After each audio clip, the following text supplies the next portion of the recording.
friends, welcome back to my channel. இன்னைக்கு நம்ம சேனல்ல என்ன வீடியோ பார்க்க போறோம் அப்படினு பாத்தீங்கன்னா எல்லாருக்கும் யூஸ்ஃபுல்லா இருக்கிற மாதிரி ஒரு வீடியோ தாங்க ஷேர் பண்ணிருக்கேன். என்னதான் நம்ம வீட்டை நீட்டா வச்சிருந்தாலும் ஒன்னு துவைச்ச துணி வீட அடைச்சு கிடக்கும், இல்லாட்டினா அழுக்கு துணி வீட அடைச்சு கிடக்கும். பார்க்கிறதுக்கு ஒரு மாதிரி கசகசன்னு இருக்கும், அதை அங்கங்க போட்டு வச்சிருப்போம். இந்த மாதிரி வீட்டில் துணியே சேராம வீடை எப்படி நீட்டா வச்சுக்கலாம் அப்படிங்கிறத பற்றி நான் ஃபாலோ பண்ணுற டிப்ஸை உங்ககிட்ட ஷேர் பண்ணியிருக்கேன். வாங்க வீடியோக்குள்ளே போகலாம். இப்போ தான் நம்ம ஃபஸ்ட் டைம் நம்ம சேனலை பார்க்குறீங்க அப்படின்னா மறக்காமல் சேனலை சப்ஸ்கிரைப் பண்ணிவிட்டு பாருங்கள். என்னோட மார்னிங் ரொட்டீனோட இந்த வீடியோவை ஸ்டார்ட் பண்ணுறேங்க. காலையில் எழுந்திரிச்சு கிச்சனுக்கு வந்து ஹஸ்பண்டுக்கு வழக்கம் போல் ஒரு டம்ளர் டீயை போட்டு கொடுத்துட்டேன். மத்தியானம் லஞ்சுக்கு சாம்பார் சாதம் செய்யணும், அதுக்கும் அரிசி பருப்பு ஊற வச்சுட்டு டிஃபன் செய்கிறதுக்கு ஸ்டார்ட் பண்ணிட்டேன். டிஃபன் வந்து இட்லியும் சிம்பிளாக தக்காளி சட்னியும் தான். முன்னாடி நாள் நைட்டு வந்து இட்லியும் தக்காளி சட்னியும் தான் செஞ்சுருந்தேன். அதுவே குழந்தைங்களுக்கு ரொம்ப பிடிச்சிருந்ததுனால அதவே தான் மார்னிங் பிரேக்ஃபாஸ்ட்டுக்கும் செய்கிறேன். வாங்க இன்றைக்கி நம்ம என்ன டிப் பார்க்க போகிறோம் அப்படிங்கிறத இதில் சொல்கிறேன். நம்ம வீட்டில் என்ன தான் நீட்டாக வச்சுருந்தாலுமே பார்த்திங்கன்னா என்னைக்காவது ஒரு நாள் நமக்கு வந்து சோம்பேறித்தனம் வந்துடும். அப்படி சோம்பேறித்தனப்பட்டு துணிகளெல்லாம் அங்கங்கே போட்டு வச்சுருப்போம். அன்றைக்கின்னு பார்த்து தான் நம்ம வீட்டுக்கு கெஸ்ட்டு யாராவது வருவாங்க. இந்த மாதிரி சோம்பேறித்தனப்படாமல் ஒரு 5 நிமிஷத்துலேயே வீடை க்ளீனாக வச்சுக்கலாம். என்ன மாதிரி டிப்ஸ் ஃபாலோ பண்ணுறேன் அப்படிங்கிறத உங்களுக்கு ஷேர் பண்ணுறேங்க. கட்டிலில் வந்து யோஜித்தோட யூனிஃபார்ம் வந்து ஸ்கூலுக்கு போயிட்டு வந்த உடனே இப்படி கழட்டி போட்டிருக்கான். இந்த மாதிரி மூளை முடுக்கில் ஒரு ட்ரெஸ்ஸு கிடந்தாலும் ஒரு பக்கம் வந்து துவைச்ச ட்ரெஸ்ஸுமே இருக்குது.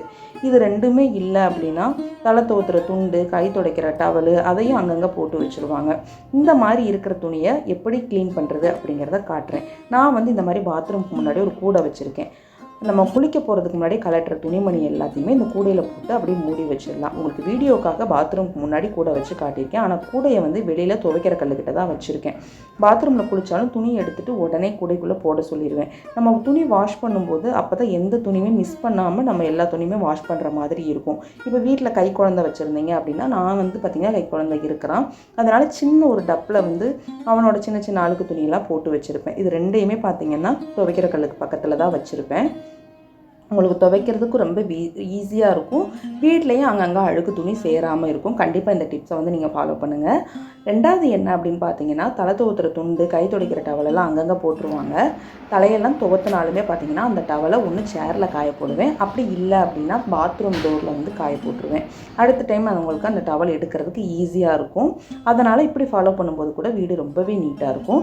மூணாவது டிப் என்ன அப்படின்னு பார்த்தீங்கன்னா நமக்கு துணி மடிக்கிறது ரொம்பவே கஷ்டமான ஒரு வேலை, ஒரு சோம்பேறித்தனமான வேலை.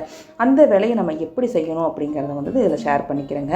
முதல்ல என்னோட பீரோவை ஒன்ஸ் உங்களுக்கு காட்டிடுறேன். ரொம்பவே நீட்டாக தான் துணி மடித்து வச்சுருப்பேன். அது இல்லாமல் துணி வந்து அளவாக தான் இருக்கும். 2 டாப் எடுக்கிறேன் அப்படின்னா 2 ட்ரெஸ்ஸை வந்து டிக்ளரேட் பண்ணிடுவேன்.